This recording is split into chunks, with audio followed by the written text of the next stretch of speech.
Hello, you dodgy lot. Welcome to another episode of Dad's Our Job podcast. I hope you're doing well. Let's get straight into it.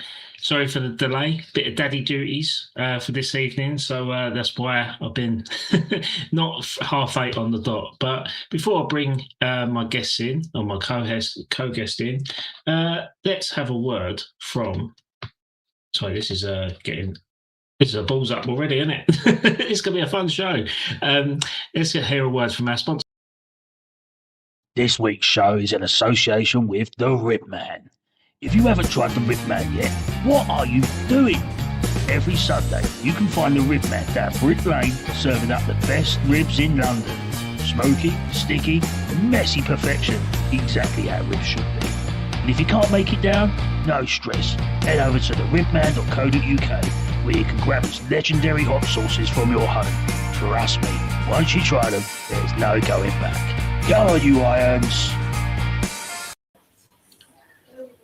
Fruity, how we doing? Right. Right? Yeah, all right. You what? You look a bit flustered. I can't hear you, mate. What's going on? Should be able to hear me. Should be able to hear me. This is getting balls up already, isn't it? I don't know what the hell's going on. Should be able to hear me. Do you hear me now? I can hear you. Can you hear me? My mic's up. Ah, there we go. That's it. I can hear you now. I don't know what's Can going you on hear here. I can hear you. So, Can you hear me now? Can you hear me now? Can you hear me? Yeah, it's like the first 30 minutes. Like the first 30 minutes on Saturday. A bit of a balls up. Fucking hell. I mean, what a way to what a segue that is, Dad. I mean, did you watch the game? I'm learning. You're learning on the job. What do you reckon on the game then?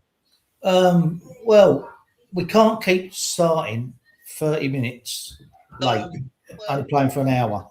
Do you know what I mean? It's just like in that league, you're going to get found out. We got away with it against Portsmouth. You're not going to get away with it against Wolves and Burnley and the teams at the top and Borough. You can't do that. You've got to stay sharp. You know what I mean? Yeah, absolutely. Absolutely. That first half hour. Yeah, I think it was good. It was good. A good tester for us. At least we know where we stand with it. We have got the quality, but we can't only play for 60 minutes a game. We've got to play for 90. Yeah, absolutely. I mean, I must admit that goal that we first conceded, it was a bit of a godsend really, because it kind of set the tone for the rest of the game and pretty much the rest of the season really, because it's like, well, okay, this is the standard of football we're going to be playing, so we're not going to get away with being sloppy, so they've had to up their game a little bit. So it was a reality check, wasn't it? You know what I mean? But then, 100%. We've got no given might in his team in this division to all teams. No, everyone's going to come. Everyone that comes to our ground is going to be like a cup final with them. 65,000 people in there. They're going to be up for it, and they're going to park the bus. And we've got to be clever, and we've got to have the guile and be streetwise and get round them. You know what I mean? Yeah. But the dark arts are there, aren't they? You see the dark arts. That's it. There was a lot more physicality to it as well. And what I liked, I mean, I know it got a bit slandered online, but I thought the referee had a pretty good game, really, in terms of letting things go and letting a bit of ruffle tumble happen. And I mean, Madsen pushed the Portsmouth striker in the face in the penalty box, and if that was VAR, that's a red card. But I think the referee kind of looked at it and thought, okay, it's getting a bit tasty now. It's a bit high heated, and I just think that, I think sometimes you just got to let it go. But I'll tell you what, we've got a guest coming on. We've got a few guests coming on this evening, but the first one is regular viewer, and that is Andy Miles. Miles, how we doing, mate? Yeah, not bad. How are you? Yeah, not too bad. I got you unawares there, didn't I? Yeah. Yeah, I wasn't expecting it. Sorry. That's all right. Did you watch the game on Saturday? Yeah, I didn't go, but I watched it on the telly. Yeah. What was your impressions? Yeah, as you were just saying, we won't be able to get away with that against the better teams. But once we turned it on, we did get there. For me, the youngsters really took authority and become leaders, which surprised me, to be honest, especially Kante and all. I think they really did surprise me. They were pointing where to even the other players to pass the ball. But I think Alvarez in front of them gave them the freedom to do what they wanted to do once they got going. He's like a new player, isn't he? Well, he could be for us this year, Alvarez. Yeah, Mind you, like, you know, he loves a booking, the fella, doesn't he? Jeez. definitely. Well, he's going to have more cards than Clinton's this year, I tell you. Yeah, well, yeah, especially a Millwall away coming up soon. I think he's definitely So going to you be up want for a him ruck, to, isn't he? don't you? Yeah, absolutely. Yeah, I thought, you know, seeing Scholes and Kante and even Lewis Alford kind of step up to the plate and making their start together in their first time in the team, I thought they'd done pretty well, and they held their own. I think Kante proved his quality by setting up the goal for Tati, and I think Alford even the build-up play. I think it was actually the 3 academy boys in the build-up play, which was for the first goal for Tati. So that's what the West Ham way, in my opinion, is all about. It's about promoting, growing with these long-term projects in the academy players, and getting the results in the senior team. So I'm really, really pleased at how the result ended, to be fair. Yeah, it's all right saying that, and then they sell them. Again, as in not pots. You know what I mean? I still can't get my head around that. Yeah, I think if we was in the Premier League, I think, well, perhaps they think he might not cut it, but he's made for this league. Yeah, I mean, he's had one season with Portsmouth, hasn't he? And although people saying he was player of the year, but he wasn't. But he was just one of their outstanding players.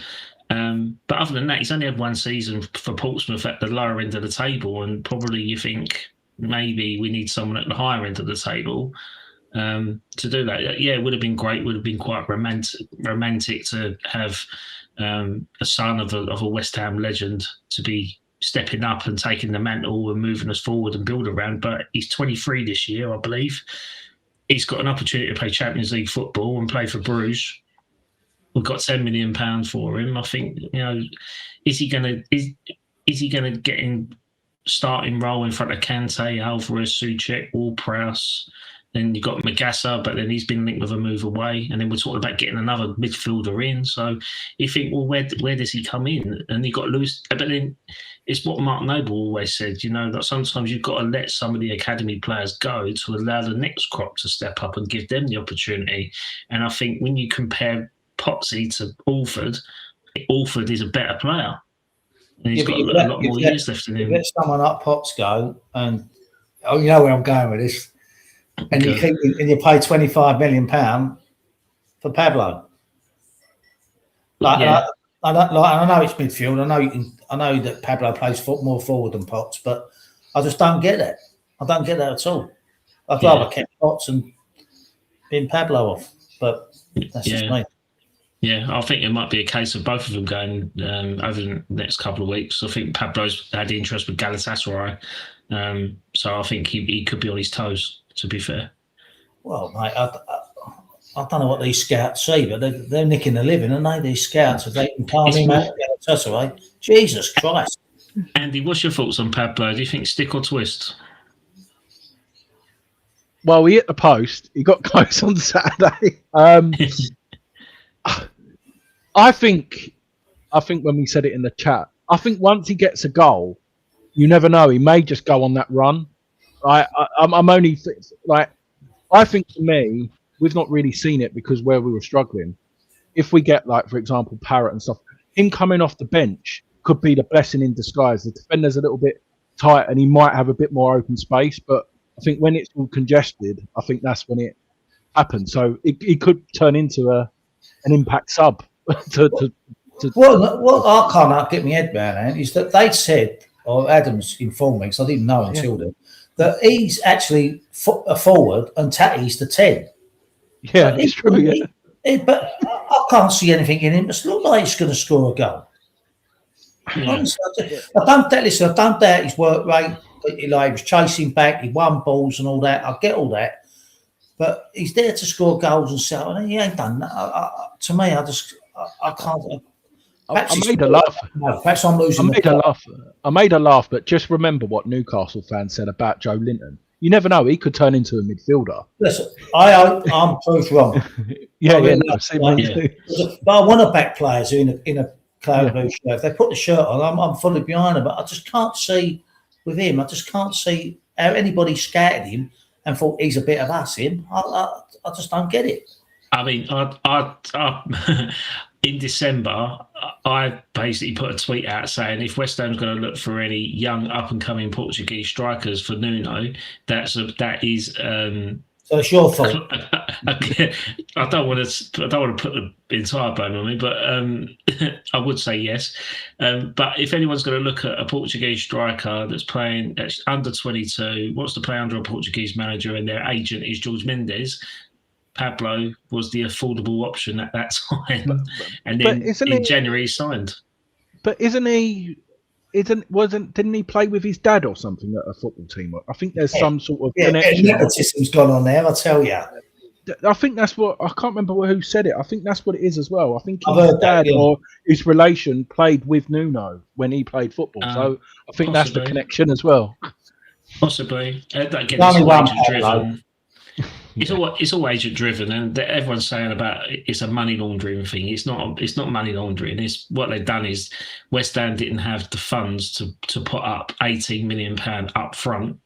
So what they've done is they bought him for 25 and spreading the payments over his duration of his contract to get him in cheaper through the door. So if we sell him to Galatasaray for 20, then we'll recoup our money really because of amortization, because we've already had that first 5 million in the half of the season. So it's like I say, it's not money laundering, it's just spreading the payments. Like, why would you pay something up front when you can pay it over 5 years? It's just like an Argos catalogue, but I'm pretty sure you could get some more useful things from an Argos catalogue. I think a lot of more useful things in an Argos catalogue, to be fair. Yeah. I don't want to diss the bloke. I mean, I'm making light of it and all that, and I really want him to succeed, but I just can't. Even the way he runs, he just doesn't look like I can spot a footballer a mile off. So when they run and when they address the ball, he's got none of that. Yeah, Alvarez has got the same sort of he's got mobility about him, hasn't he? Like, he feels quite gangly and. Yeah, but he's got something about him, hasn't he, Alvarez? Like there's something like, and he can score a goal. He's supposed to be a forward. Yeah. But as you said, Annie, he's hit the post once. Even when we went to penalties, he missed. Yeah. He got it on target, it was just saved. That's all right, isn't it? It's only because there was a defender in the way. Shout out to Horsey, who is currently in Gran Canaria, beer in hand. Can't hear you over the kids' disco happening, but hope it goes all right. You shouldn't be watching us, mate. You should be enjoying your holiday, but thanks for popping in. Yeah. No, I think obviously with that rumours coming in play, and then the transfer activity starting to kick up now. Do you think looking at Saturday's game, we've got enough to see out 50% of the league? Like, in terms of playing those games, do you think we, like against Portsmouth, against the bottom end of the table sort of teams, do you think that team that we saw on Saturday is enough to see them off? If they start from minute one, but not at minute 30, then and we concede a goal and someone's a kick up the arse, they need to get their arse in. No, I don't. You'd be like a mid sort of table sort of team, wouldn't you?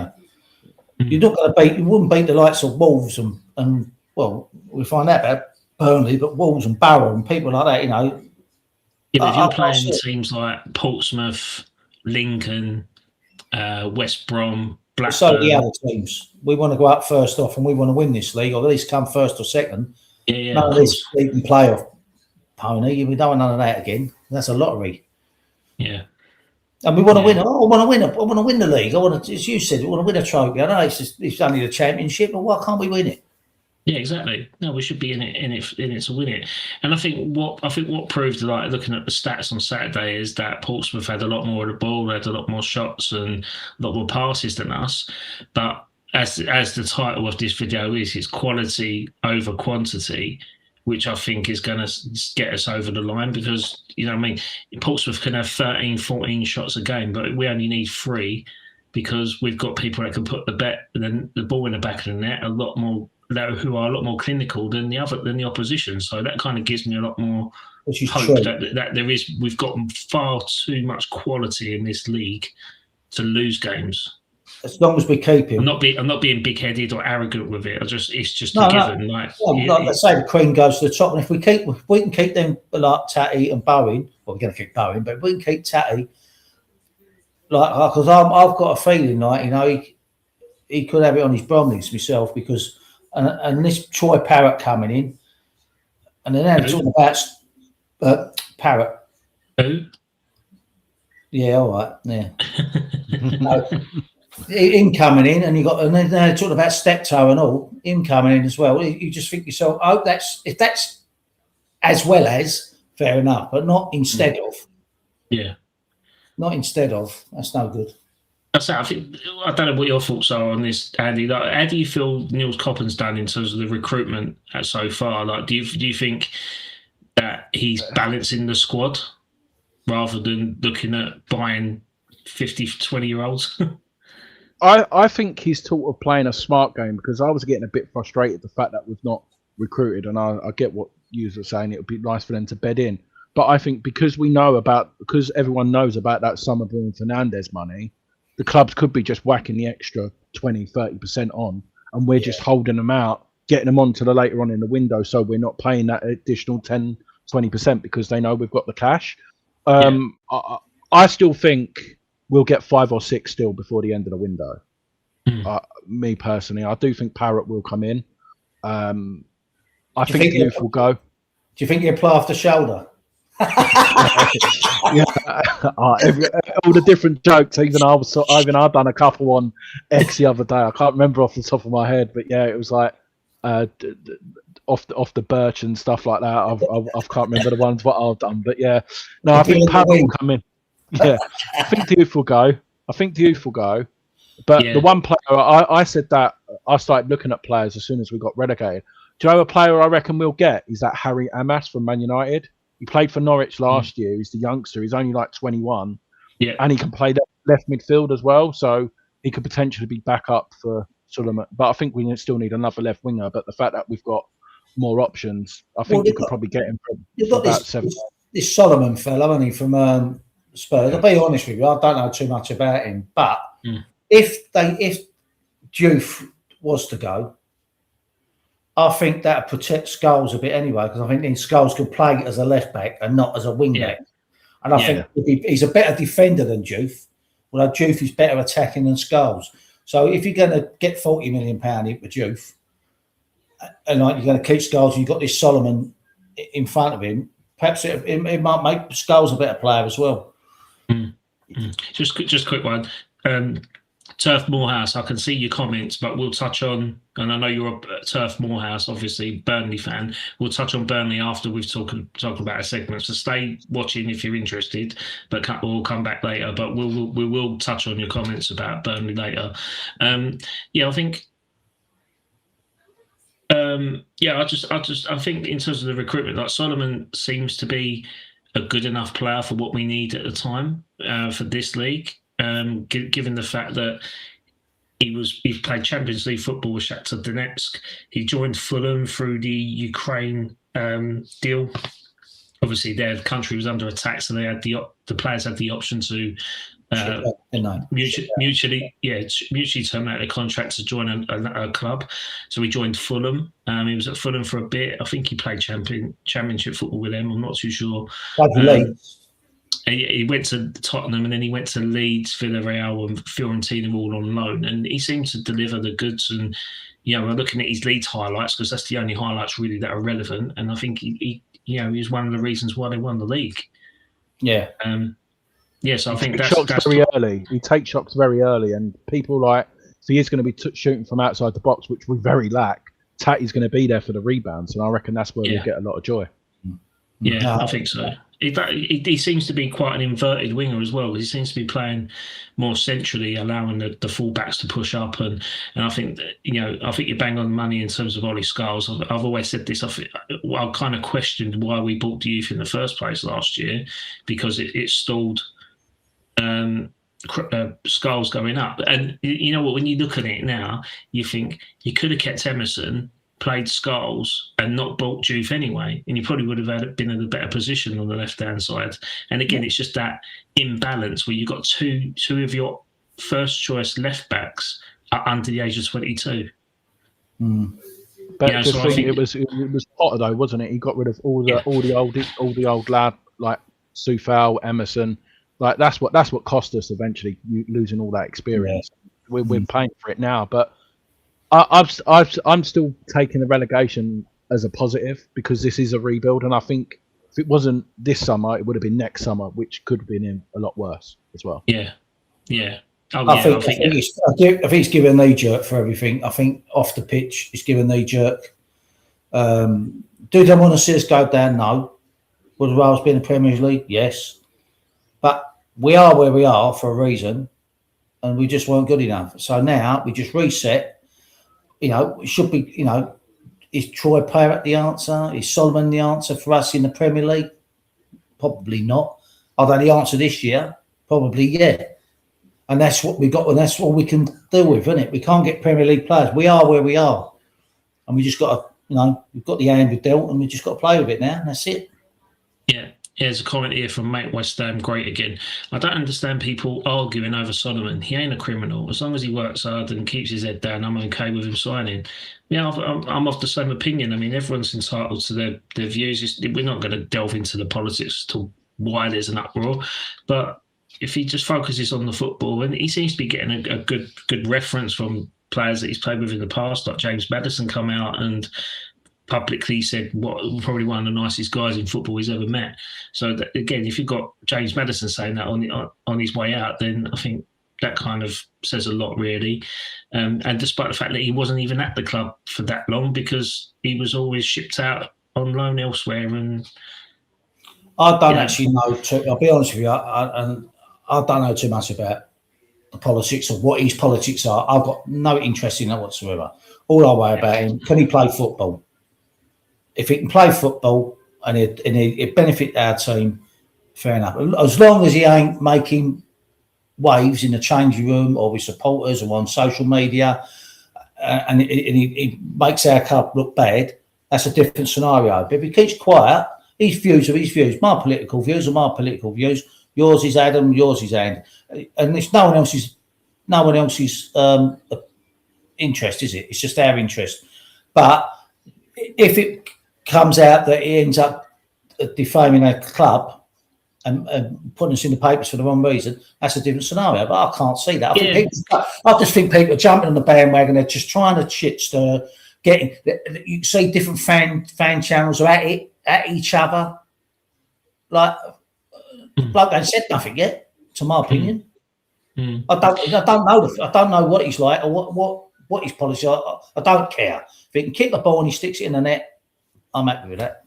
Yeah, I think the only person we should be worrying about putting bad news into the press via our club is the one that's the majority shareholder of the club, who defied all odds and sat there watching the game with his henchmen. I mean, I'm not being funny. They can all go fuck themselves. He was the geezer who was on Panorama, wasn't he? Was he the fellow on Panorama who they interviewed? That bloke? No, it's not him. No, it's not him. He looked like him, didn't he? No, but yeah, he did. But he's something to do. This is the thing. What raised everyone. He's something to do with the ladies team. Yeah, the bloke who he sat next to. Don't speak about it. Sorry. Allegedly. I'm sorry. Allegedly. Well, you just got on here. I'll get you done. You've been a laugh out. I'm going to get cancelled. Cheers, Andy. But if you want to find out about it, it's all on X. It's highlighted on there. We're not repeating it. It's all allegations, alleges, and he's pleaded his innocence. So we have to say that because it's all part of the protocol. And even though we know he's, anyway, let's just stop there. Let's get that shovel out. Anyway, but yeah, I think that in terms of the politics behind it, I think let's just give him the opportunity, give him the benefit of the doubt. And I'm not being funny. If something happened in my hometown that destroyed communities and stuff, then I would say something about it. If I was brought up in that area and then someone's come in and knocked it all down, then I would say something about it. I mean, it has actually happened. I was born in Rush Green Hospital, and they knocked it down for houses. So Because you were born there.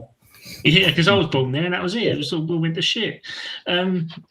No, but it's that side to it. But obviously, with Simon, he's the second signing after Joel Veltman, who I think is probably a very, very shrewd signing indeed. I mean, when you look at areas of the pitch in terms of how we're set up this season, I think our right back position is probably the best balanced position that we've got in this team.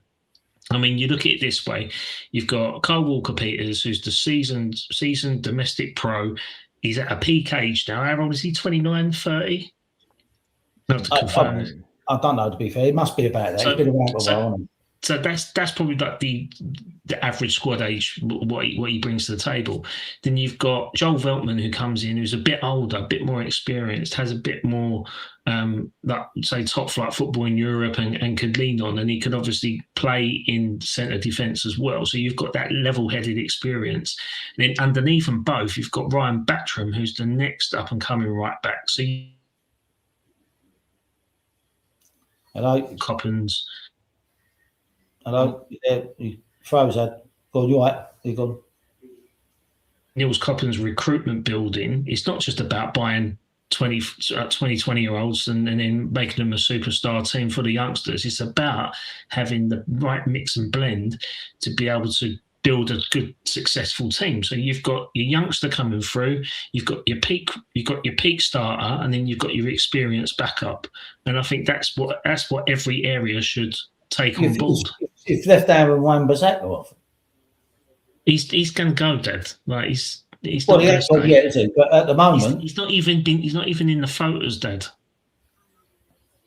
For the promos, he's not even in the league launch, or he wasn't invited to do it. You know, you look on the club website, everyone's had their photos done with the new shirt as part of the.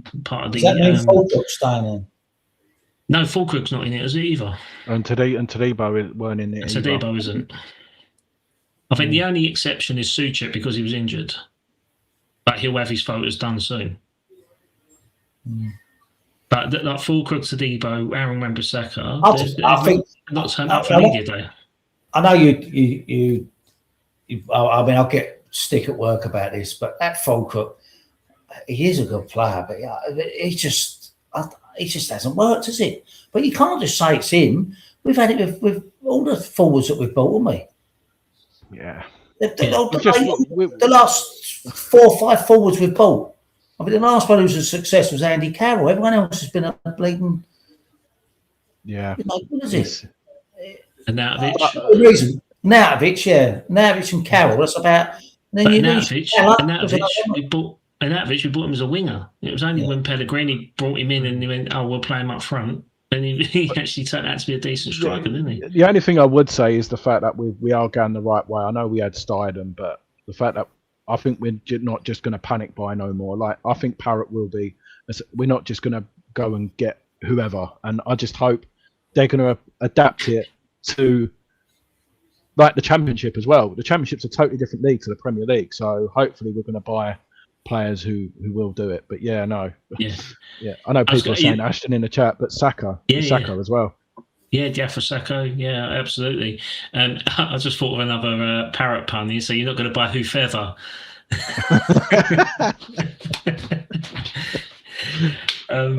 Sorry, I had to just say that. Yeah.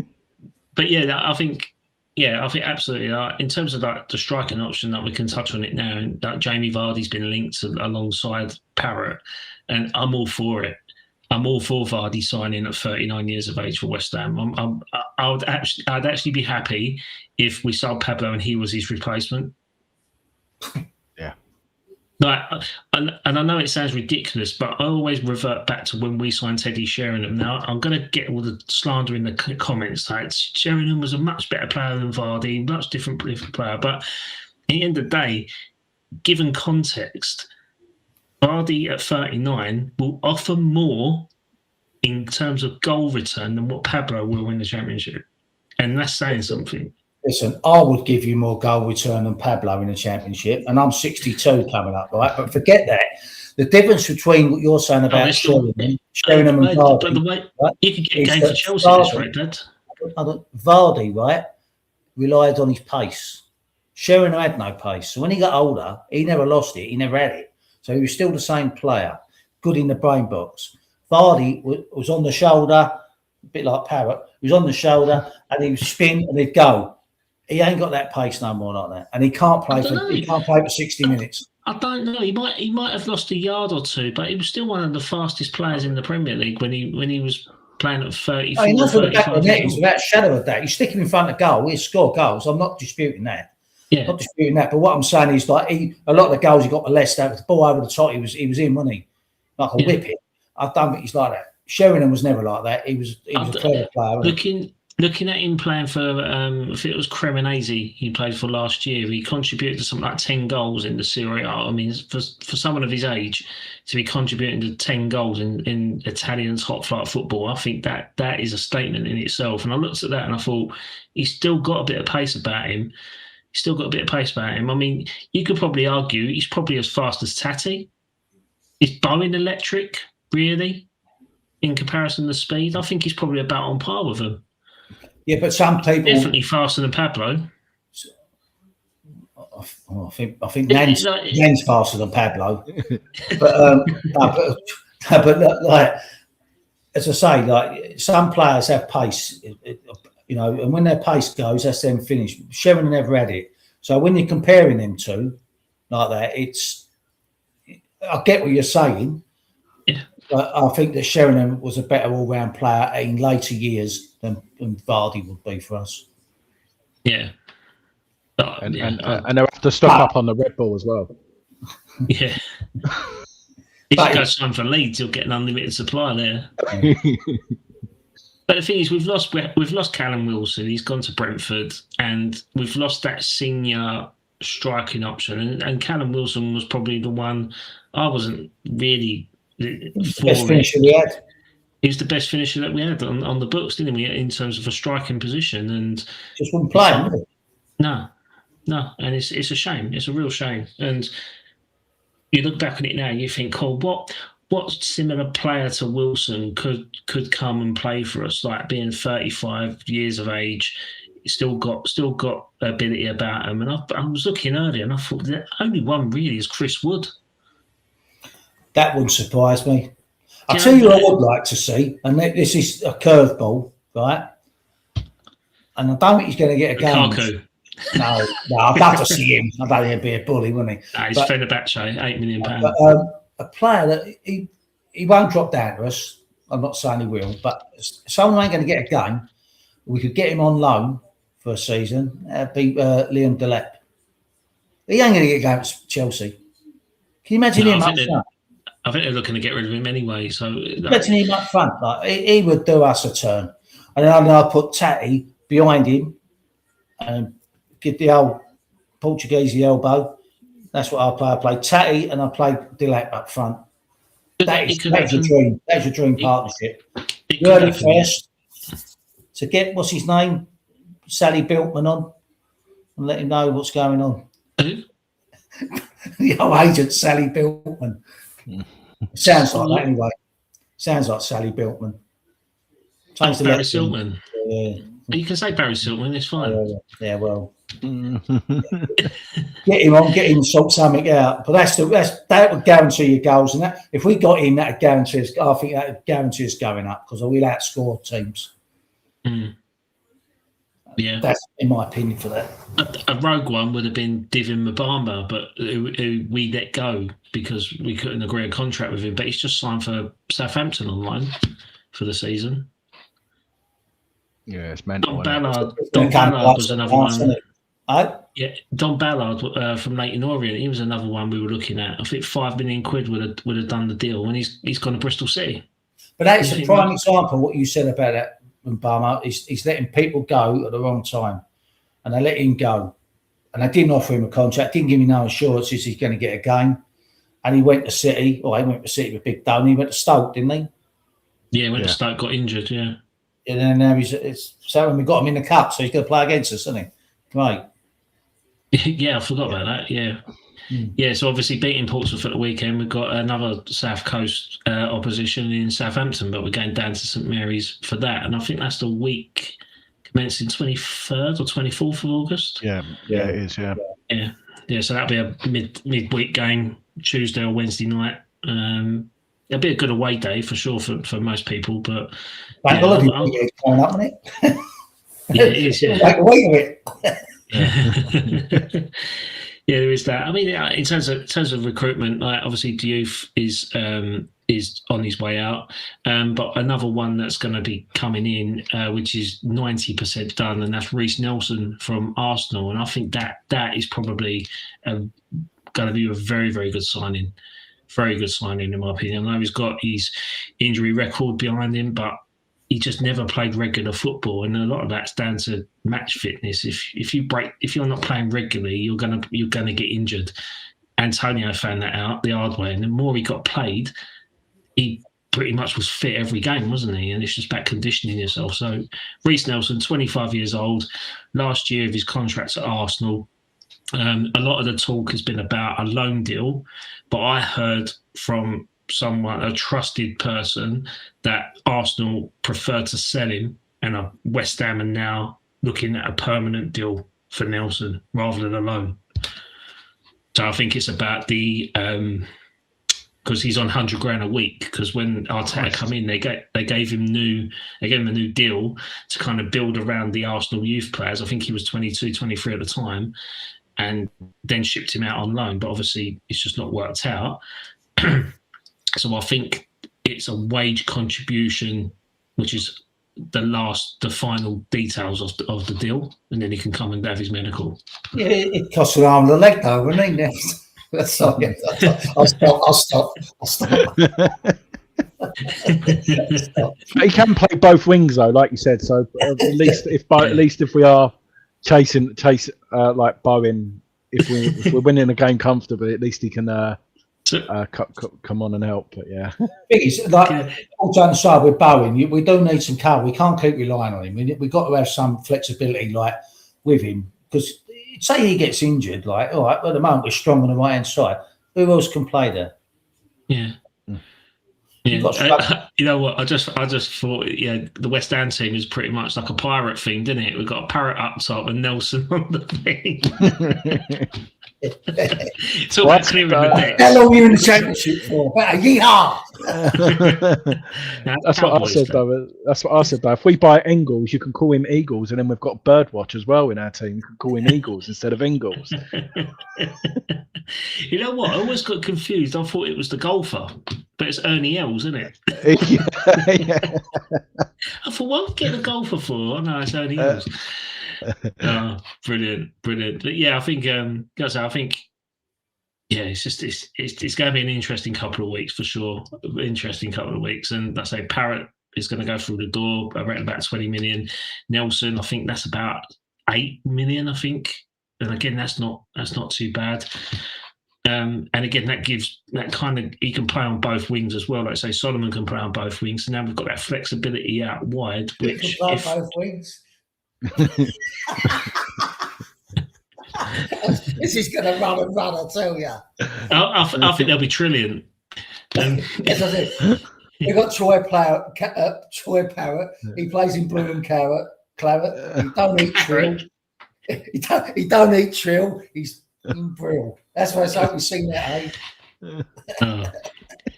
So we've got Budgie in the chat, so we should have a Budgie playing for us, didn't we? Yeah. We've had a few tips. Oh, fucking hell. Definitely had a few tips, that's for sure. Okay, so what was the other agenda? So yeah, obviously we've talked about the sort of basically what do you think West Ham need to improve before the league campaign? And so I think it's highlighted that we need an out-and-out striker, probably need another left back if Diouf's going. Are you happy with the centre-back pairing of Mavropanos and Kilman? No, I'd like to see Disasi. Don't get me wrong. I mean, Kilman in that level would probably be all right, but you just never know, like with injuries and things. And there's 46 games. You're playing 3 games a week. There's no way you can say let's just have Mavropanos and Veltman or Kilman playing each week, because it ain't going to happen. They're going to pick up not get injuries. There's going to be bookings, suspensions, and things. We need 4 good centre halves, and I think. I just think Alvarez can play there. Oh yeah, Alvarez can play. He can play there. But is he going to stay? Hopefully, he's going to stay. Yeah. But he could play there. Souček could play there. Push come to shove. Yeah. But at least one thing with that Veltman when coming, he's 6'2", isn't he? 6 foot, I think. So he's a threat in their box and house. You know what I mean? So we're right. What's his name? Right back, KWP. He's only about 4 foot and a fag pipe, wasn't he? Yeah, and he did get exposed out like when they were putting a long ball over to his side of the pitch. Like the winger was, a foot taller than him. Yeah, you're gonna. Yeah. Anyway, do you fancy playing a bit of a quiz? What is it this time? Well, it's another edition of.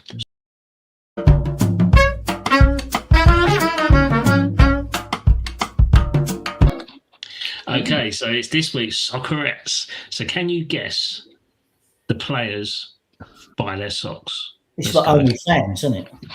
Yeah. All right, hold on. I can't. Can you enlarge them a bit, or is that too? Like, I don't think I can actually. Number one, because I can't. Oh, I might have to. Yeah, I can't. No, increase it. No, I can't make it bigger, chaps. Sadly. All right, we'll just Go on then. Guess the socks of your Soccerettes. Great age. Go on then. What's number one? It's open to the chat as well, so put your answers in the chat, people. Is that a new badge? So that's quite new.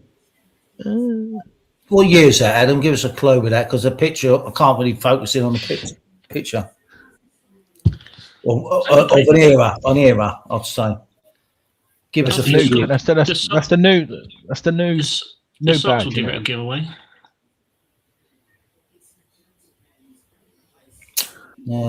Souček.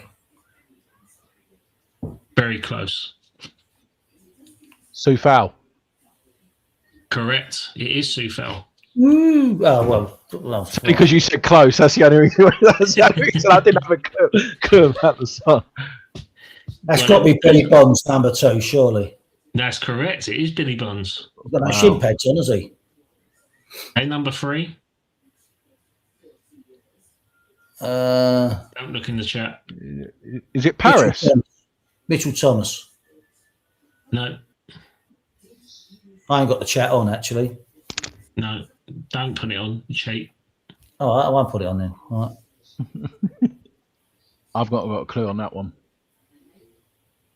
Okay. Who do you think number 4 is? Number 4 is hard, I must admit. You got an era to give us some kind of clue? Is it pre-Olympic Stadium? Glenn Roeder is a clue. Ian Pearce. What, for 4? Yeah. No. Well, he's number 5 then. Yeah. Right, number 4.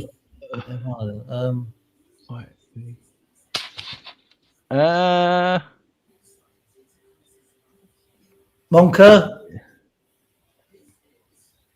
No. Hutchinson? No. Roeder. Position? Striker. Oh. Les Ferdinand? No. Give up? Canute? No. Kitson? No. It can't be DeCanio. Nah, it's too big. He was on last week. Got striker. I can't even the pictures are so small. I can't really focus on it. Be honest with you. Yeah, I might do it on a sock per slide. Socks and sliders. Striker. Striker. Oh, maybe. Oh, it could be champ. Was it Premier League or Championship? Championship. Oh, Tomorrow. Neil Miller, No, Harewood, no. Connolly. David Connolly. Is it? Yeah, I would David never have Connolly. thought that. Cry. There you go. And there's the pictures from him. Well, I got one right, but wrong number. Yeah. I got 2 right. There you go. And Dad wins this week's Soccerette.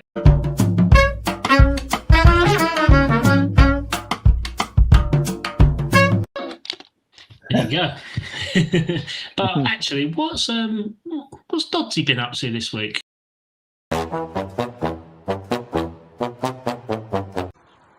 Hello, my name is Dodsy, and today my job is looking for tractors.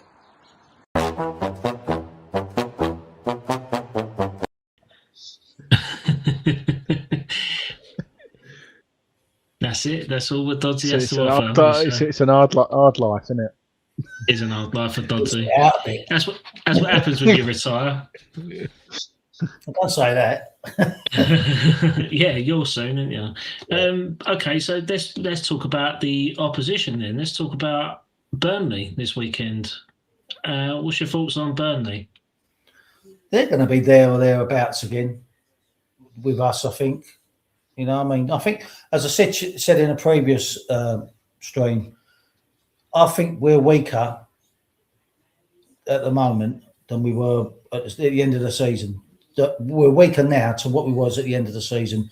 I know we got rid of Fernandes and we got rid of Somerville, and we've got in Solomon and we've got a centre half here, but we've lost Disasi as well. But I think Burnley will be there and thereabouts. Honestly. Okay. And I think it'd be an hard game. It'd be like a Premiership game, wouldn't it, Saturday? So, or Sunday, whatever it is. I've just had a look though. A lot of their players, they've lost a lot of players though, haven't they? Really, as well. I've just had a look at their outlines because they did say. I didn't realise they've still got Brozier as well. Yeah. Fleming, So we're Marcus Edwards. aren't Yeah, Marcus Edwards. We've got a couple. Zach Fleming's still there. He scored against us last season. Yeah. Cullen's injured. It says on here at the minute. I don't know how bad it is. So that's a. Yeah, he had a bad injury, didn't he? Towards just after January, didn't he? I mean, they made all their signings, and then I think he done a really bad ACL injury. Oh wow. Yeah, so he's had a pretty bad injury to get recover. But yeah, they still have got Fleming, I believe, and he's an ex-Millwall player as well. So he might have a bit of extra in him. Yeah. But yeah, I've still got Cole Walker as well. They Yeah, haven't got Dubravka anymore. He's gone to Spurs. Who's in goal from now then? I don't know, actually. I don't know. Let's get Stato on it. Go on, Andy. 1 second. I just had it. So See, I can't multitask. I can't do what you're doing. I have to look at your screen. I can't. I'm too old. Who's the goal? Ben Amos or Max? He's a German goalkeeper as well. I can't even say that. Well, I can't even say. I don't want to say the wrong saying, but yeah, he's 22 German goalkeeper, and they've got Ben Amos as well. Goal. They've still got that attacking left back. He was a good player. I liked him last year. I can't think of his name. Did he score against us? Or I think he's gone. I think he's gone now. He was a good player. The only left back they says they've got now is someone called Lucas Perez, but I know, wasn't he? He was a good player. Yeah, I think he's gone. So yeah, like I said, I think 10 players have gone from Burnley. 10 players. No, that I wasn't aware of that at all. I was worried about our 2 game. You know what I mean? So yeah. That's what I mean. We've only lost. What have we lost? We lost Fernandes, Somerville, Callum Wilson, Freddie Potts, Disasi. and then. Well, yeah. I mean, he was in the squad, wasn't he? He was in the team. Yeah, but he could come back yet. So I hope he does come back. Yeah, he does come back. But I think if we can start off well and not leave it, because if we leave it 30 minutes against someone like Burnley, we could be a couple of goals down. We Well, we switched started off. early there last year. We were 2-0 up, weren't we? Early. Somerville and Tatty Yeah. scored early Yeah. last year. So if we get something like that, because I think Burnley, when they changed their ownership a couple of years ago, they thought they were going to, but they're still a yo-yo club as well. So I don't think their fans are as happy as what they were as well. So if we keep the crowd quiet, get an early goal, I think it could be quite. Oh comfortable in the yeah, end. yeah. But you've got to start early doors. You can't wait half hour, and Yeah. then when we get a goal going or something, oh right, we'll have to start playing now, because you can't keep doing that. You might do it once or twice and get away with it, but you won't be able to do it against, I would say, the top half of the league. I think Solomon will start though. I think he'll start. He would want to start really well, and it's just who he plays in the middle. I think obviously Alvarez will play. It's just whether he'll play Kante or Alford next to him. I think We've got to have legs in there. Alvarez ain't got the legs, so we've got to have something. Got to have legs around him. Yeah. You've got Bow in one side. You have Tatty. I suppose he'll play Pablo. I don't know why, but he'll play him. I'm calling it. Pablo scoring Sunday. I'm calling it. I hope you're right. I'm calling it. I hope you're right. And I'll come on here next week and say, well done, he's proved me wrong. But he might get one go up his arse or something. I mean, if you said it might be what he needs, go on a run and start playing, you know what I mean? A Solomon assist and a Pablo goal. Here we go. Imagine that. That'd be a perfect Sunday. Well, Pablo scores. I'm with you Sunday, and I Adam. So, Are they playing Sunday or Saturday?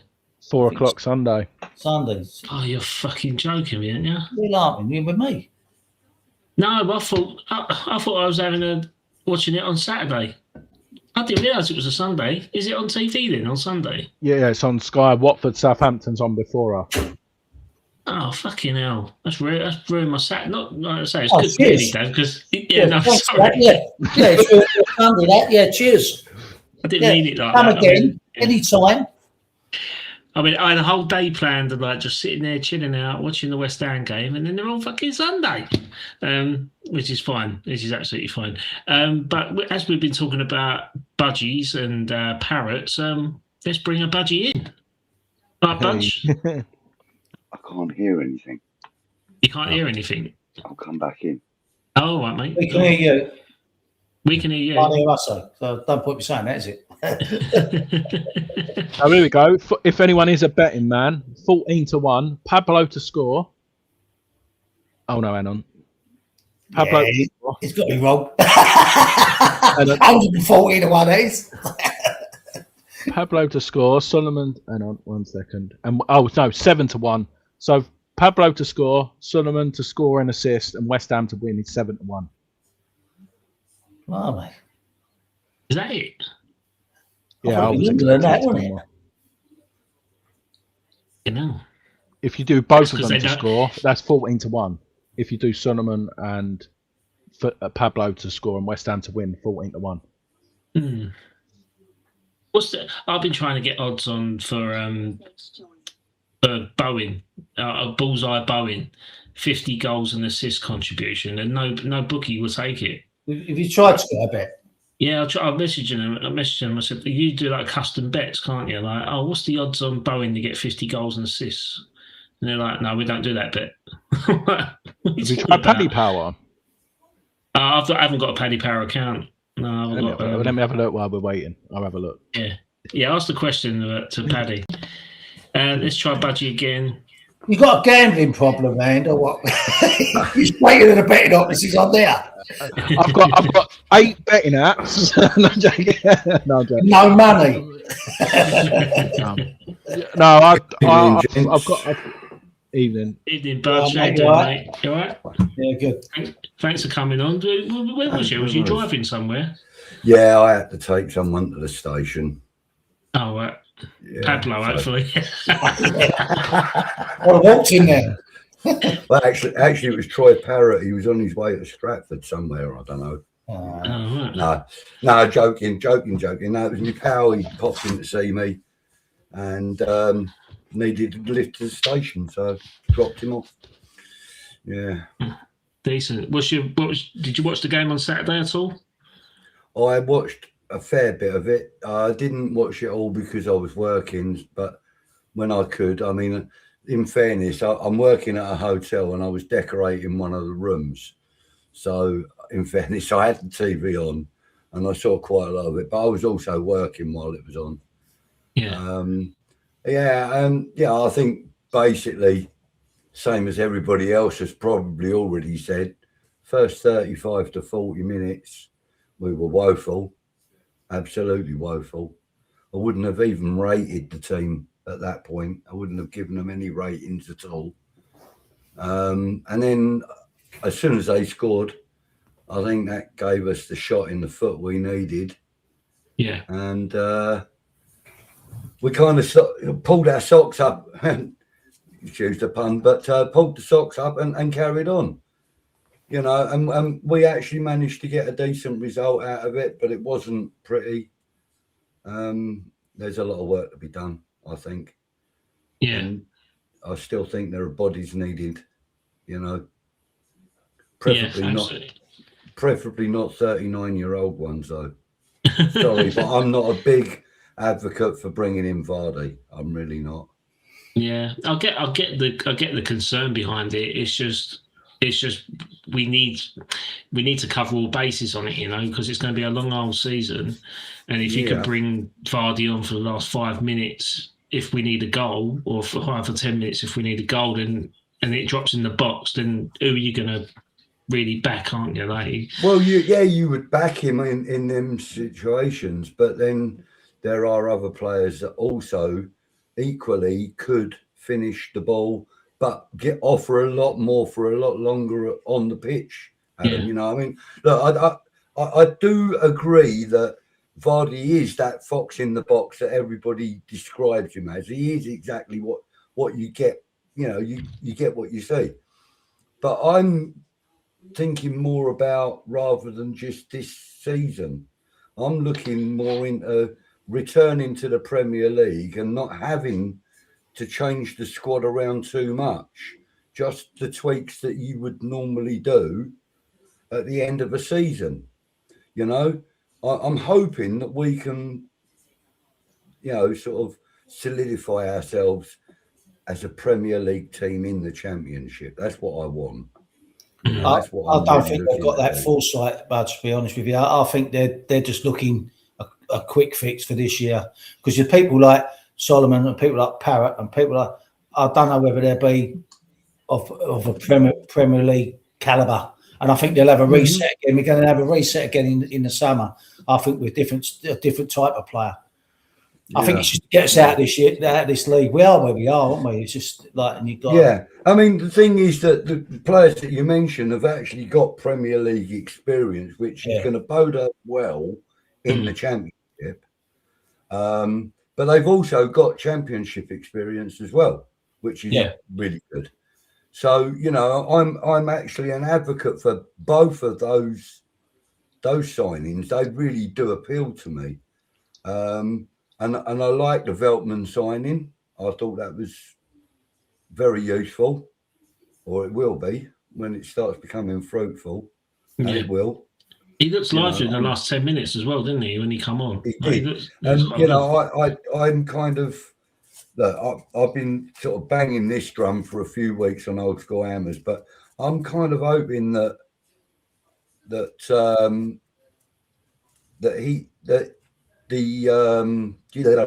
what's his bloody name now? Kilman.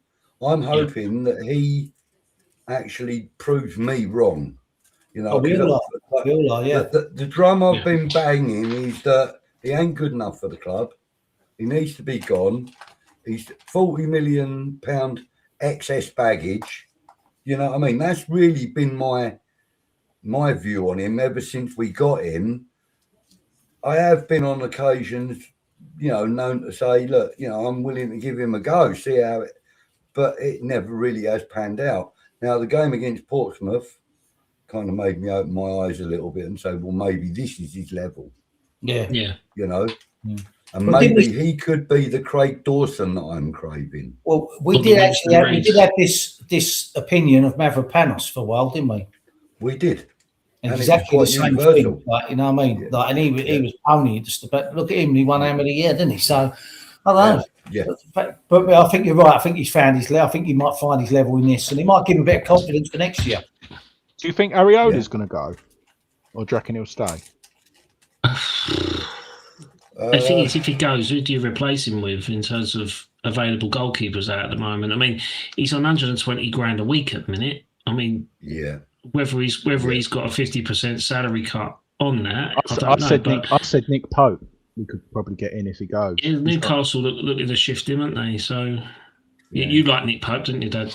Yeah, I did. I liked him a few years back. I don't know about so much now. When he played for Burnley as well, didn't he? Have Charlton as well, yeah. I remember him playing against Burnley, playing for Burnley against us. When he had all that aggro there, and he was brilliant. He was that game. And I thought, blimey, we could sign him. You know what I mean? But I don't know about now so much. I don't know about. He's 34 he is now, but I just like him as well. You don't really see many goalkeepers. He's 6'6". Like Hermansen's tiny. Like in the Championship, a lot of balls in the box. If you had someone like him, you'd feel more comfortable with him coming out to get the ball as well, wouldn't you? Yeah. The keeper I'd like to say, he wouldn't come to us. Obviously, he's the Palace keeper, Henderson. He's the way. I think that apart from Pickford but I think he's a good keeper. I like him. Here's an outside shot. If we sold Ariola, say he went back to France or something like that, and we got rid of his wages, would you go for Aaron Ramsdale? No. No? No, I wouldn't. No.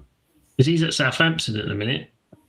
Yeah, but why? They've got Perez, haven't they? They've just got that Perez from Bayern Munich, who they had on loan last year.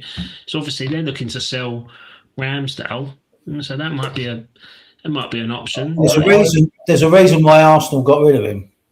Yeah, Arsenal got rid of him because they got Raya. Right. Yeah, but why did they get Raya? Because he wasn't good enough. I know that Rob and Callum, like your mates of the Arsenal fans, they rate him, and they said to it last season about you should get him and he'd be good for you and like that. But to me, there's a mistake in him. He looks all right at Newcastle last year, Ramsdale. He looks all right at Newcastle last year, Ramsdale. He doesn't concentrate for me. He doesn't concentrate. Let me ask you a question, Adam. Would you put David James in the top 3 goalkeepers of West Ham's history? No. No, not in my lifetime. He's very similar to David James, in my opinion. Yeah. There's a calamity in that man in most games. I Nick don't Pope, trust him as a goalkeeper. Nick Pope's got loads of errors about him, and I remember Newcastle fans were quite thankful to get rid of him because all they'd done was a highlight reel of him spinning the ball. I think like I say, it all depends on the defence in front of them, doesn't it? The thing is, as a goalkeeper, you make one wicket, it's no coming back. Defender makes you get you out of trouble. Look how good Rob Green was for us. And he had that spill in the World Cup against America, and that was it. It was finished. How good was he, Rob Green, for us? Like, it was phenomenal. When he was a player that didn't jump ship, stayed with us in the Championship. Who do you think, Budgie's our best keeper we've had? What, in our history? Well, in our... I think in Parks, our Ludo, for me. I think Phil Parks. Yeah, I agree. Phil Parks. Do you know what? The other day I heard about QPR ex-goalkeeper Phil Parks, and I really panicked. I thought it was our Phil Parks. It's the Wolves one, wasn't it? I actually bloody shed a tear when I was typing out, please tell me it ain't true. Yeah. You know what I mean? I had a tear in my eye because I thought, no, because he is my favourite goalkeeper in West Ham, in my history with West Ham. Yeah. But I think Ludo is probably the goalkeeper I would put in my top 11. Because he just seemed to be magnetic for the ball. I think it's close between them. It's close between them. It is. And, you got to remember Mervyn Day also. Yeah. We saw him play and, he was incredible. I mean, he was the most expensive young player in in the world at that time, or the youngest goalkeeper, or the most expensive young goalkeeper, or whatever it was. But you know, I mean, we broke records signing him, and he was incredible for us. He was But brilliant. Ludo always comes to mind as being that man between the sticks that you can really, really rely on. I'll go back to the furthest I go back goalkeeper wise is Grotier and Peter Grotier and Ferguson. That's what I remember, like 69, 70 season. That's when I first went over there. Yeah. Well, my first game was in 66, just after the World Cup, but I was only 4 at the time, so I don't remember a lot about that. I do remember being shit scared when the crowd roared, but that was it, you know. In my last time, it'd be great. But that lives with me even today, even when I go to the stadium and a goal goes in or whatever, and the whole crowd go and roar. I get that sensation of being 4 years old again. Do you know what I mean? That's what I go for. My dad took me when I was 4, and he had a crate, and he used to hook me on the fence at the back of the South Bank. And there used to be an old boy called Monty there with the old medals playing an harmonica, and the game was going on. Oh, it's just ridiculous. You know, I was only about 4 or 5. Crazy. Yeah. Well, my first experience was November 66 against Newcastle. That's what mine was, Newcastle. Yeah, Newcastle. And the thing was, my mum and dad, even though they proclaimed to be West Ham fans, they'd never been to a game, and they wanted to go to a game. And because of the World Cup win and the 3 greats being at West Ham, and them having been born in Catford and Deptford, so they were local. Yeah. You know, that they wanted to go to this game, and they had 2 young boys that were into their football. I mean, I was only 4 and I was kicking a ball about already. My other brother was 8, and they took us to this game. But the thing was, we were in the away end. My parents had no knowledge about where to go, and we were in with the Newcastle fans. And at half time, the stewards asked my parents if they wanted us, you know, if they wanted to move. And my parents said, no, we're actually quite happy here. We're being very well looked after. I mean, when we couldn't see, they took us to the front. That's it, yeah. And took my mum and dad with us as well, you know, so that they could be with us still. And they sat us up on that wall there in front of the, you know, that little wall with the little railing on top of it by the away end. They sat us on that, and we watched the whole game from there. And that was brilliant. We had a great time. When I fast forward, when I was about 10 or 11, I used to get the North Bank bar. I used to get the North Bank and get on them rails up past 12 and then doors open, because I couldn't see nothing because I was only little. And I used to get there and wait for 2.5 hours, sit on that thing like that, and no one got in my way. And that's my view. That was by the North Bank bar, yeah. Brilliant. I mean, I weren't local. I lived down by Gatwick, you know, and I've always lived down here. But you know, I didn't start actually going to games till I was about 9, I suppose, properly. And I was going with my mate and his dad, who was also a West Ham fan, who actually unfortunately died on a train on the way home from a game once. Bless him. But I used to love going to Upton Park, and you know, I think that if someone with a bit of forethought had, rather than investing all that time and effort and money and research into the London Stadium, which is not fit for purpose, if they'd have thought about redeveloping that footprint, they could have got a 45, 50,000 seater out of that footprint easily. I mean, if Newcastle can get, 72,000 in that stadium, supposedly, yeah. Is it? Well, I think that's the max capacity, isn't it? I think at the moment it's 56,000, but they are looking to expand it up to 70,000. Oh yeah, that was it. Yeah, but I mean, look, 56,000 in St James's. That ain't the biggest stadium footprint in the country. I've been there a few times. It's just You tall, know, isn't and it? It's just I've been on it. it I've been is past it on the very train. tall. It's just like all Yeah. glass. Being up there in what we call being up in the gods, it's an unpleasant experience because you feel like you could fall 50 feet before you hit anything. Yeah. You know. Valencia's But, like that though as well, wasn't it, Dad? You went to Valencia and it was steep like that as well, wasn't it? Yeah, that was terrible. Yeah, Valencia. Yeah, all the away fans, and there's no roof on there. Luckily, it's sunny all the time. Don't rain, yeah. But the thing is, though, they said we couldn't expand Upton Park because of the bus garage. As soon as they announced we're moving to the London Stadium, they shut that bus garage down, didn't they? Yeah. They could have went over the top of this because that's right. They said about the stand and the buses going underneath. No, it don't happen. It's just.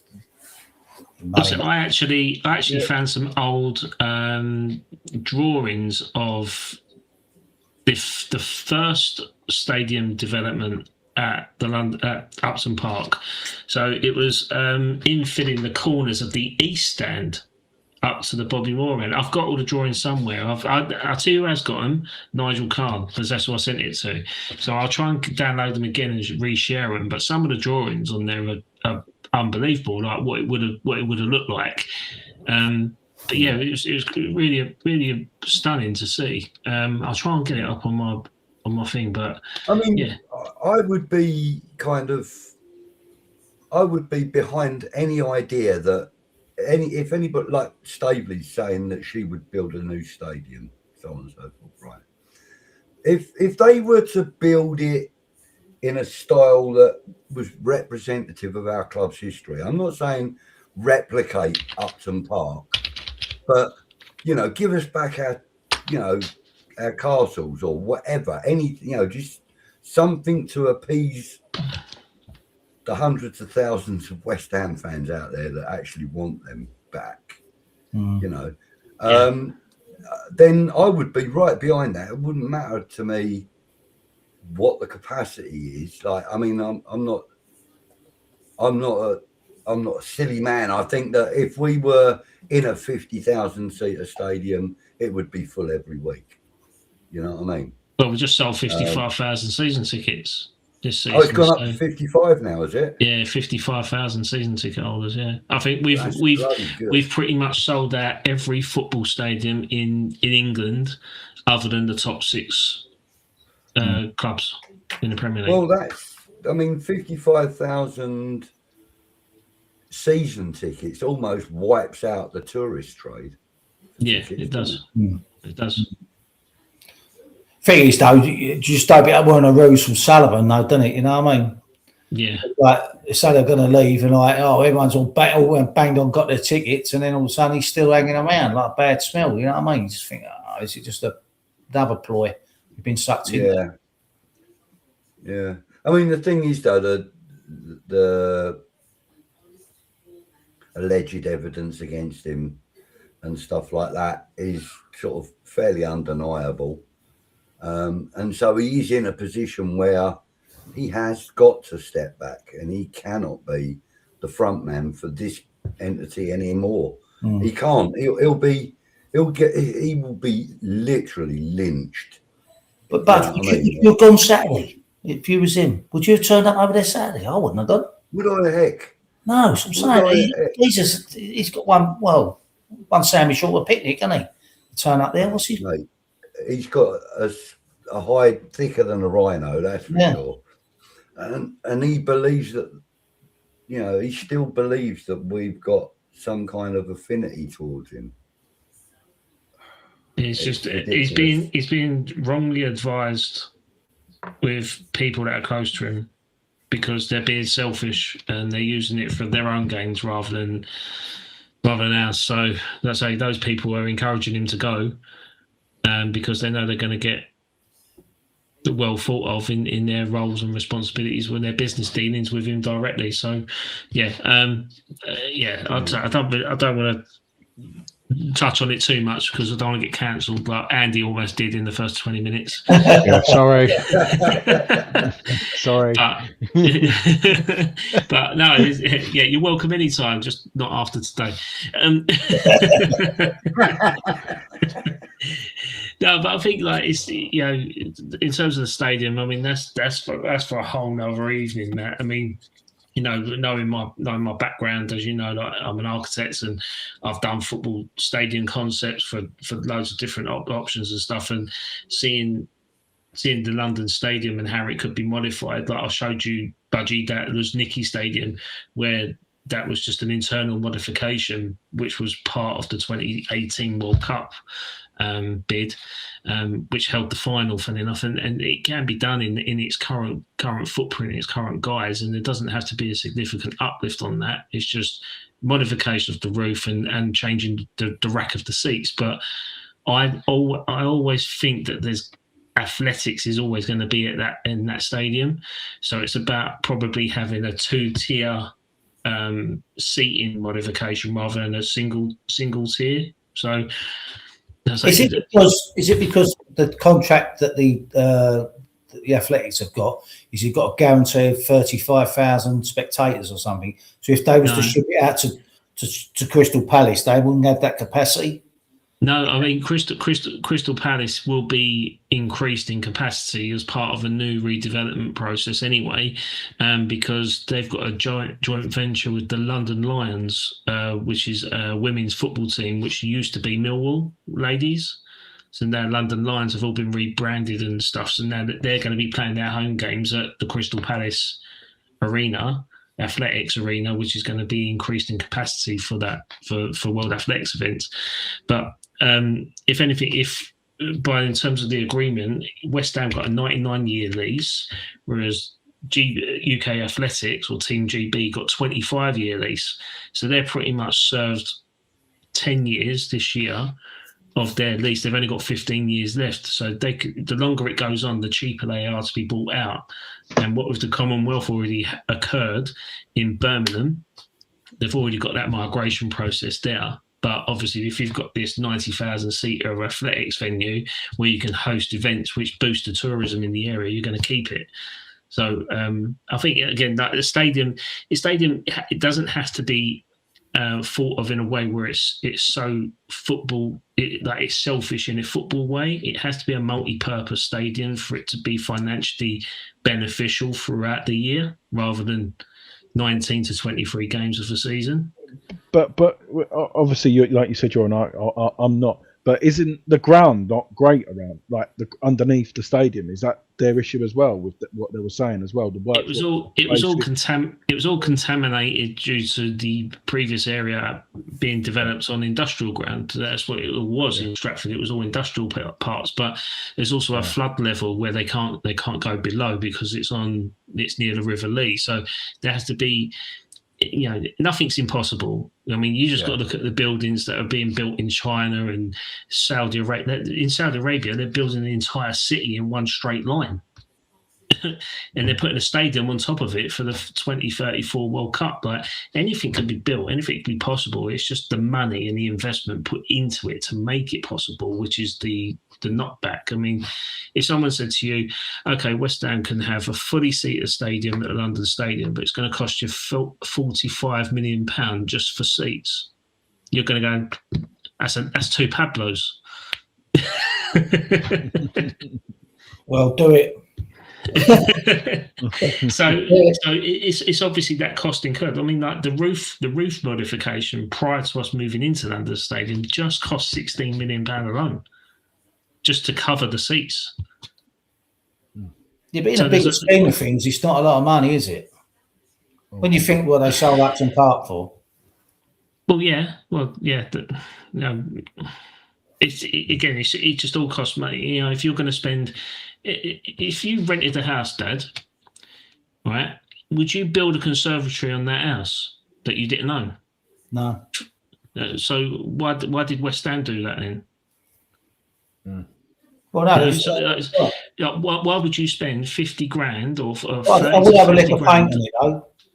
I'd have a lick of paint on the walls. You know what I mean? Because it does look like it needs a good good tidying up, bit cheering up, doesn't it? Well, you know what? We done that stadium tour, didn't we? And we were shocked as to what was being held up. Like the posters of Billy Bonds holding the FA Cup held up with blue tack because they can't drill in the walls. All the flags covering all the ducting and stuff held up by cable ties because they can't drill in the walls and stuff like that. All the graphics you see, you know, like the illuminated hammers where the players are in the tunnel, that is offset from the main wall by like 300 mil or a foot, and it's on like a partition that wheels in and wheels out. So it's not permanently fixed. It could all be moved. But the warm-up track area, which was left untouched, is now permanently Major League Baseball changing rooms. Really? And then changing rooms are better than West Ham's. Yeah. That's mental. Yeah. So you when you go and do this London Stadium tour, you could do a tour in the Major League Baseball in change rooms. No. Oh wow. Yeah. And that was the warm-up track area. Oh yeah, I can't remember when I done the tour. I think I done the tour like 3 years ago. I saw the track, but yeah, I saw that part of it. But when I went up to even the director's box, it's not great, is it? Really? Like it's not the way they advertise it. It's not good. And all the views in the function suites look out to a deserted Stratford. Like there's the Hackney Wick. Like who wants to go and pay a corporate view when you're looking out the window and you see Hackney Wick? Like nobody wants to pay that. Arnold Hill Suite looking out to something that's nothing to do with West Ham. But yeah, anyway, we're digressing now. This is completely different. We could talk about this until the cows come home. But sorry. Before we go, that's right. Before we go, score predictions for Burnley. What's your thoughts? Well, I think we may concede a goal first, which will be out the ordinary, but then I think we win. I think we win 3-1. I think 3-1, but I think we will concede first. Budgie, I think you're on mute. You're muted, mate, I think. Yeah. Go on, Andy. What's your one, mate? I can't be muted now, surely. That's it. Why the hell is that? I don't know. It should be these working, not that. Okay. I agree with that. I think we're gonna concede first, but I think it'll be 2-1. I'm going for it. I'm going 4-1. I thought you were gonna say Pablo. Go on. No, yeah, Pablo, Solomon, and 2 from Bowen. There we go. Put a bet on. If it's going to be 4-1, it's got to be a Pablo hat-trick. Oh, mate. I'm sure you sort of all ganged out of your own, got a little WhatsApp group just to wind me up, surely. Christ.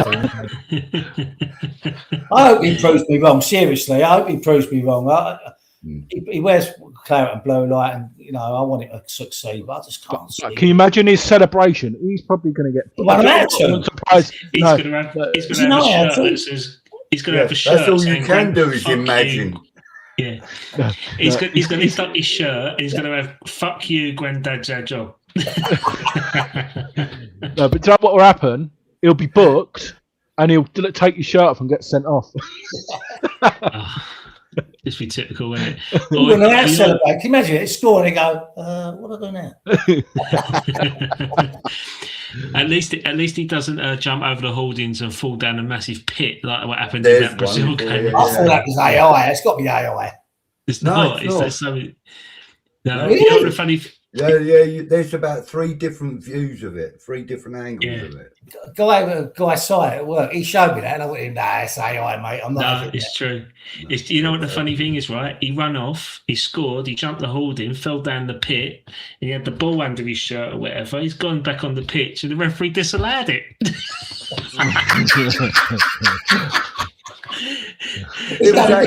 They actually mentioned it on Sky Sports News today.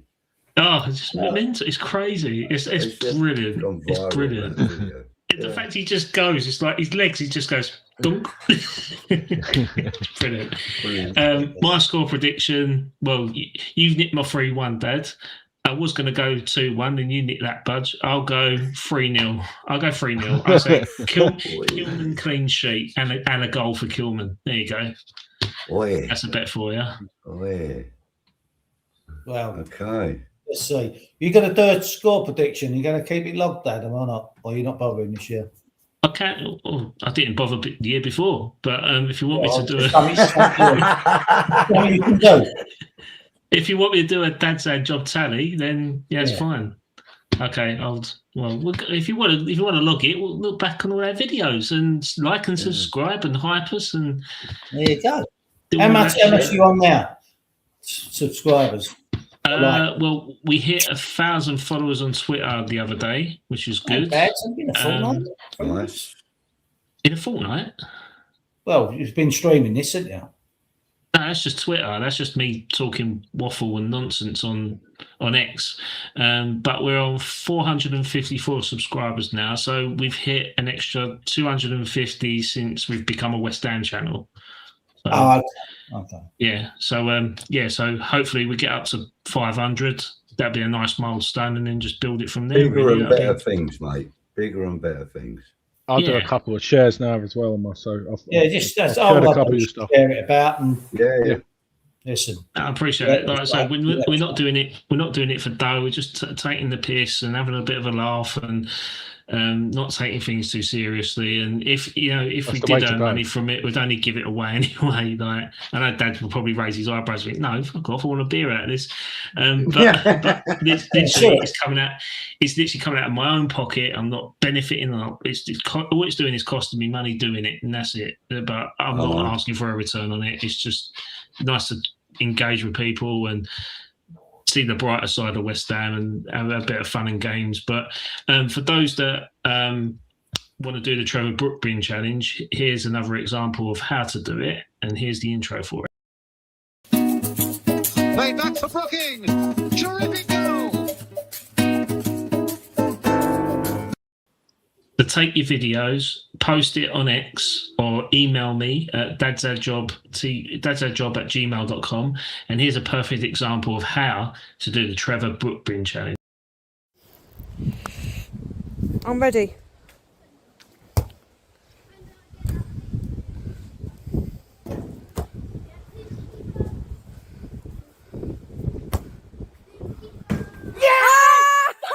Hang on, I didn't get you in it though.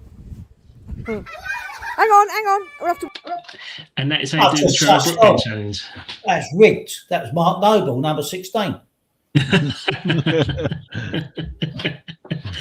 I'll probably find a load of parrot shit at the bottom of that bin for the next week. But yeah, no, that's how you do it. Send it over, tweet it, and if it's good enough, we'll post it on the show, and maybe we'll do an end of season prize for the best Trevor Brook bin challenge. How about that? Yeah, free bin. Yeah, free bin. Well, I've got 4 of them in my garage because the council keep giving them to me. Might do a claret and blue bin. How about that? If you're a good architect, are you any good at art? You could paint Trevor Brook in on it. Yeah, I could do. Dusty bin. Trevor Dusty bin. Trevor Brook. 3, 2, 1. All right then, chaps. Now, thank you for joining to us today. Thanks, Andy, for joining from the very start. Thanks, Budgie, for coming on. Dad, always a pleasure. Never a chore. We'll chat later on. And there's only one thing left to do, and that is come on, you irons.